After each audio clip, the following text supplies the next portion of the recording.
Hey guys! So right now I'm going to show you how to actually knit. So this video is for total beginners, but I am assuming that you do know how to cast on already. So that's the only thing you need to know before you start this video. And all that means is getting this first row of stitches onto your knitting needle. So if you don't know what that means, you don't know how to do that, that's fine. Just check out some of my other videos first.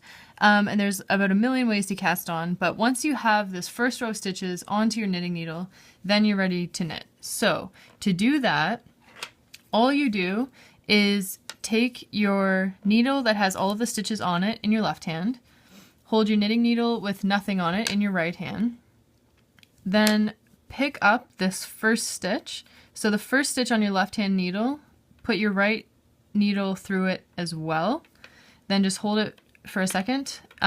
Grab your working yarn, so that's this yarn, the yarn that's attached to the rest of your ball. I wrap it around my fingers a couple times. You can do whatever you want with it. I just do this to give it a little bit of tension.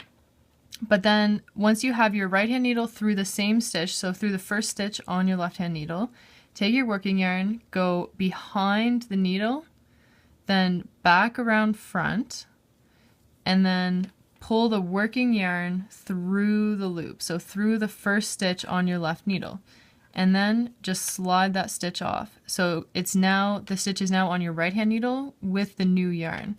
So the first stitch can be a little tricky, so it's a little bit wonky because of this tail. So I cast on using the long tail method. And it just makes for a kind of awkward first row. But once you get going, this will be a lot more stable, and once you have a little bit of fabric knit up, it won't be in trouble at all.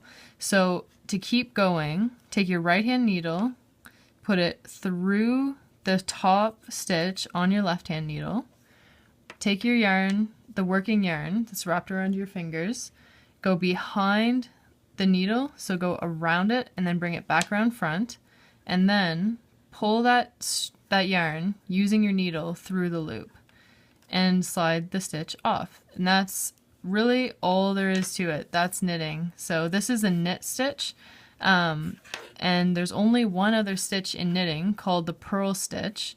So if you want to learn how to purl, you can check out my other videos. And I guess another thing, obviously if you're left-handed, you can just reverse all the instructions that I just told you. So although a lot of people are left-handed and knit right-handed, so you never know. Anyway, yeah, so that's knitting. So once you get going, you'll start to see it's quite a bit easier than the first row. And yeah, hopefully that makes a little bit of sense. If you have any questions at all, feel free to leave a comment here or send me a message on Facebook or Twitter or whatever. I'm super excited that you guys want to learn how to knit. It's so much fun. You're going to love it. Anyway, let me know how it goes. Happy knitting!